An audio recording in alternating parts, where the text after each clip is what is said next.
Shalom, and welcome to the Jewish Geography Podcast. I'm sorry I've been out of touch for a couple of weeks. Thank God I'm pretty busy with guiding work, but I wanted to put out an episode before I go back on the road, and of course to help you all out with a bit of Passover preparation, as well as a great piece by Daniella about how Jews came to be called Jews. You might hear my kids running around in the background. That's because they're already on their Passover break here in Israel. It's our spring break. Lasts about 2.5 weeks. God help us. So, without further ado, on with the episode.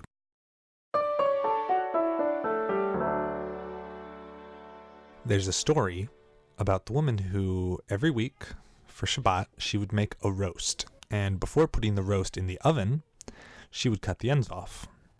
Now, one day, her friend asked her why she does that. She says, I don't know. My mother did it. Let's go ask her. So they go to ask her mother, and she says, I really don't know why. It's the way your grandmother taught me. Let's go ask her. Then they go to the grandmother, and they ask, Grandma, why do we cut the ends off the roast? And the grandma answers, well, I don't know why you do it, but I did it because the pan I had was too small. So here we are, those of us who clean our homes for the upcoming Passover holiday, scrubbing and sweeping and turning over our couches, climbing on top of the bookshelves, driving each other crazy to clean for Passover. And I want to save you some effort. Look, a lot of that cleaning is just not necessary. Dirt is not chametz. Chametz is the word we use for the leavened grain products that we're not allowed to either eat or have in our possession during the Passover holiday. I can't say it enough. Dirt is not chametz. Specks of dirt don't mean your house isn't kosher for Passover. If you want a great guide to what you actually need to do to clean for Passover, Google Rav Aviner, A-V-I-N-E-R, Rav Aviner, and Passover Cleaning. He has a great guide that he put out a few years ago that'll tell you what you actually have to do and what you actually do not have to do in detail. But what I want to talk about here is just a few of the principles involved to give you an idea. What do you actually need to have to be transgressing the prohibition of possessing chametz, that is, leavened grain products, on Passover? Well, for one, it has to be edible. If it's rotten or so hard that it's inedible, then it doesn't count. Now, I don't remember if it has to be an olive or an egg size. It's one or the other. But either way, it's big. It's got to be a big chunk of edible leavened grain product. Crumbs don't count. At least for the issue of owning them, having them in your possession. You still can't eat the crumb on Passover, but you don't have to remove it from the premises. In your kitchen, you still need to worry about tiny crumbs, that is, if they're edible, and do all the crazy stuff your grandma taught you to do, because even a crumb in your food is a transgression on Passover. But in places where you're not preparing or eating food, just do a common sense cleaning and don't worry about the crumbs, or rather, more likely, the dust, which is what's more likely there, hiding under the couch. When's the last time that bookshelf was moved? Have you moved it between last Passover and this? Are you concerned that during the holiday someone is going to move it, find some still edible chametz on the floor and eat it? If not, then don't move the bookcase when you're cleaning. Seriously, don't do it. Stop throwing your life away. Stop wasting your time. Even if there's a loaf of bread in a plastic bag hiding under there, that's what we do the declaration of bitul chametz, of nullifying the chametz that is in our possession before this holiday starts. We say that any chametz left in our house, we declare it to be like the dust of the earth and ownerless, hefker. Unless you're concerned it will be found, and more importantly eaten, during Passover, it's not your problem. You don't have to worry about it. If you want to do spring cleaning, great. But maybe spread it out and do some of it a month from now when you're not going crazy with holiday preparations. Now, is it reasonable to worry there's chametz on top of the refrigerator? Maybe. Depends on your house and what you keep up there. On top of that shelf 5 inches from the ceiling? Probably not, but I don't know what goes on in your house. Wherever. If not, then don't worry about it. In our house, we don't clean under the couch because we never move the couch. It's too heavy. The bottom part is full of books. And I don't move any of the furniture that I don't normally move during the course of the year for Passover cleaning. We go through the drawers, the pockets of our clothes, the backpacks, because we have kids and they leave stuff everywhere. We check the shelves that are at, kid level or places we might have put food. We sweep under anything we can get under. We vacuum the carpet. Other than the kitchen, that's it. That is our Passover cleaning. Now, the kitchen, as I said, is another story, and it's a pain. It takes a lot of effort. I would say it takes us a day. But really, you should be focusing your attention there, not on all the other places in your house where there's probably no chametz to begin with. And even if it is, it's minuscule, and it's probably inedible by now, and it's probably in small enough amounts that it doesn't count anyway. And even if it's really chametz, you're not going to find it during Passover. That's just the truth of it. So remember, dust is not chametz. Stop cutting the ends off the roast. Don't tell anybody if you don't want to, but just don't do it.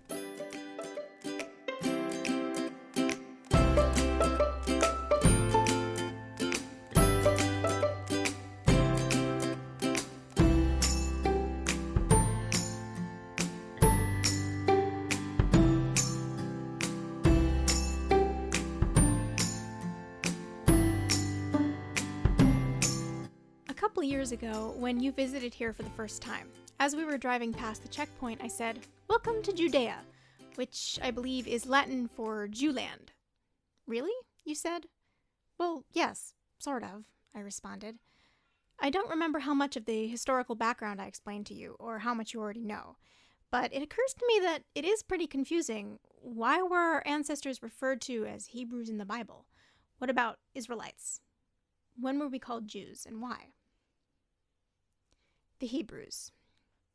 The use of this term in the Bible, ivri in Hebrew, is complex and somewhat confusing. Abraham was called a Hebrew even before he came to the Promised Land, and Joseph refers to the land of his origin as the land of the Hebrews.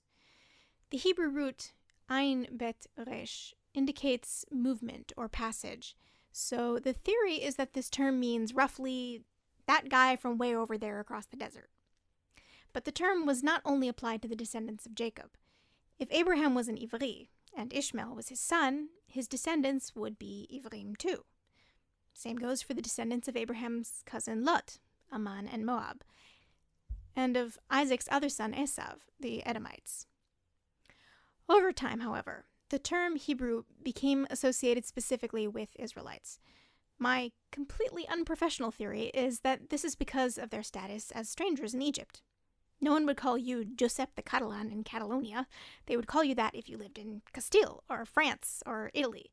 So while Ammon and Moab and Edom settled down in their own land and ceased to be known as Hebrews, aka those guys from across the desert, the Egyptians still referred to the descendants of Jacob that way. The children of Israel, Israelites. In Genesis 32, there is a strange story about Jacob meeting an angel and wrestling with him until dawn. When Jacob prevails, he asks the angel to bless him, and the angel gives him a new name, Israel. So, the nation born from his lineage were called the children of Israel, or the Israelites. But Jacob had 12 sons, and each was the patriarch of an individual tribe: Reuben, Shimon, Levi, Judah, Dan, Naphtali, Gad, Asher, Issachar, Zvulun, Joseph, and Benjamin. Each of these tribes received their own portion of the Promised Land, with one exception. The Levites were given a special spiritual role, so they did not have land of their own. There were designated cities in each of the other tribes where the Levites lived. Joseph's 2 sons, Manasseh and Ephraim, each inherited their own portion of the land, so the land of Israel was still divided into 12 portions. Levites and Kohanim. So what was the spiritual role the Levites were given, and why? First of all, tradition has it that the tribe of Levi was the only tribe that was not enslaved, because they did not fall into Pharaoh's trap and refused to work for him. Whether or not that's the case, Moses was from the tribe of Levi, and furthermore, the sages teach that the Levites did not participate in the sin of the golden calf. On this merit, they were granted the privilege of being in charge of the holy work at the temple. The Kohanim, the priests, are a group within the tribe of Levi. They are descendants of Moses' brother Aaron, who was the first high priest. They performed the sacrifices that were the crux of the temple service. The non-Kohen Levites were primarily gatekeepers for the temple and musicians who played hymns accompanying the services. Now, the Levites and Kohanim did not inherit any of the land, which in an agricultural, biblical society meant no livelihood. So those who did own land, the Israelites, were required to give contributions from their produce and livestock to the Levites and Kohanim. That constitutes a major part of the mitzvot hatluot ba'aretz, the mitzvot pertaining to working the land in Israel. Though we no longer have the temple and cannot really observe these rituals, we still make symbolic gestures on their account. For example, when I bake bread, I take a little piece of the dough, wrap it in foil, and throw it in the oven to burn. This, by the way, is one of those weird rituals that turn up in converso families. It's in memory of the challah contribution that was supposed to be made to the Kohanim. The lineages of the Kohanim and Levites were actually preserved through much of Jewish history, up until today, because even after the temple was destroyed, they received certain special roles in the synagogue.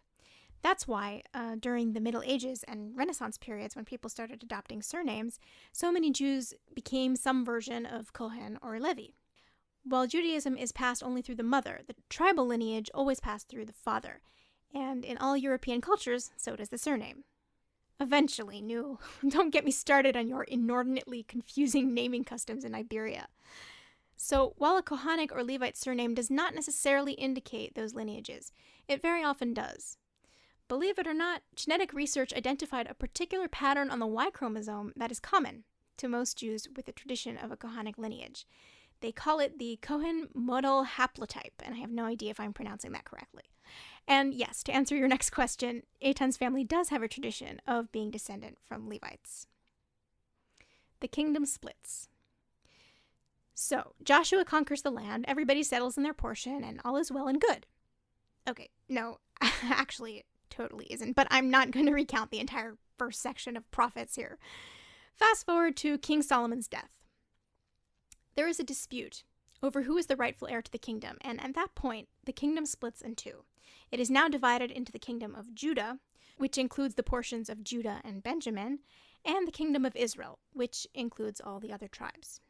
You can see maps of both of these kingdoms on the original post on letterstojosep.com. The capital of the new kingdom of Israel, as you may have noted on the map, is a city called Samaria. So as you can see, the vast majority of that land that was actually a part of the ancient kingdoms of Israel and Judah are what is now Judea and Samaria, also known as the West Bank. So, towards the end of the first Jewish Commonwealth, the kingdom of Israel was conquered by the Assyrian Empire. The 10 tribes who lived in that kingdom were scattered throughout the vast empire and were lost to history. In the ancient world, conquered peoples were often scattered like that with the purpose of disconnecting them from their homelands and assimilating them. And in the case of the 10 tribes, it mostly worked. Here and there are stories of communities in Asia and Africa that maintain some semblance of Jewish practice, who may be descendants of the 10 lost tribes. Yehudim, Judeans, Jews. So then we were left with the kingdom of Judah. Its citizens were descendants of Judah, Benjamin, and Levi. The Babylonians conquered it, destroyed the first temple, and tried to do with the Judans what the Assyrians did with the other 10 tribes. But somehow, by some miracle that no historian or anthropologist can quite explain, we resisted assimilation and maintained a strong core of identity that eventually led to the establishment of the Second Commonwealth under the Persians. But the majority of Judans stayed in Persia and Babylonia, even when the Second Temple was rebuilt. The first time we are collectively referred to as Yehudim is in the Scroll of Esther. In chapter 1, it says, "There was an Ish Yehudi, a man of Judah, and his name was Mordechai the son of Kish, an Ish Yemini, a man of the tribe of Benjamin." This sentence effectively shows that the tribes of Judah, Yehuda, and Benjamin had become one, and were now both referred to as Yehudim. Jew, Juif, Jude, Judio, Yahud, Yid as in Yiddish. All these terms are derived from the Hebrew name Yehuda. Zionists, Israel, and Israelis. As you know, the term Zionist is not synonymous with Jew at all. Unless, of course, you are an anti-Semite under the guise of an Israel hater, but let's not get into that. In fact, you are a Zionist. A Zionist is simply a person who believes that the Jews have a right to self-determination in our historic homeland. The word comes from Zion, one of the names of the city of Jerusalem. After the UN presented the partition plan in 1947, and it seemed like the establishment of a Jewish state was something that might actually happen in the near future, a question arose. What should the state be called? The answer was not obvious. In the course of writing this letter, it occurred to me that I didn't actually know the background for why the name Israel was chosen, so I Googled it and found a letter that Aaron Reuveni, a writer and translator, sent to Haaretz in 1965. Reuveni claims that he is the one who suggested the name, and he gave a description of his deliberation regarding the question. For 2 millennia, we were identified as Jews, former citizens of the ancient kingdom of Judah. And the last time Jews had autonomy in the Holy Land, it was in a Roman province called Judea, so it would make sense to call it by one of those names. But the vast majority of the historic region of Judea was not included in the land designated for the Jews under the partition plan. How can we call a country Judea when Jerusalem and Hebron are not inside it and the Judean mountains lie beyond its borders, writes Reuveni. Zion was also considered and rejected because Jerusalem was not going to be the exclusive capital of the Jewish state, and there can't be a Zion without Jerusalem. Another reason not to go with Judea, or with the Jewish state as an official name, was that identity came to define our people when we were already in exile. The establishment of the state was a return to our roots. Reuveni writes that the numismatic evidence from throughout history indicates, without a doubt, the kingdom of Judah falls, but Am Yisrael Chai, the nation of Israel, lives on. He explains that while the use of Judea continued to appear on the coinage from the Hasmonean period, once the Romans took over, the use of the term disappeared. But during the Great Revolt, the first Jewish revolt against the Romans in 66 to 73 CE, the very first coin minted used the name Israel to refer to the land. This indicates that that name had returned to use. Reuveni further argues, an individual is a Jew perhaps, but the collective is Israel. It's true, even when we were referring to ourselves as Jews, the term Israel was, and still is, often applied to communities or to the entire Jewish people as a collective. In Yiddish, for example, Kehilas Yisrael, the communities of Israel, referred to Jewish communities. Klal Yisrael and Am Yisrael were used to refer to the entire Jewish people. So the name Israel was chosen and became a modern national identity. In his letter, Reuveni addresses the question of non-Jewish residents of the land. Won't the non-Jews protest that the name Israeli is being imposed upon them, he writes. What right and reason do they have to protest? The Jews who live in Syria are called Syrian Jews. The Arabs who live in the state of Israel will be called Israeli Arabs. And so it was. I think the whole discussion emphasizes how much of an anomaly Judaism is as an identity. The Israeli identity is a lot easier to explain. It's a national identity like French, German, Chilean, Malaysian. Judaism remains ambiguous and hard to pin down. It means very different things to different people. It can be a national identity, an ethnic identity, a racial identity, a cultural identity, and/or a religious identity. For me, it is all of the above.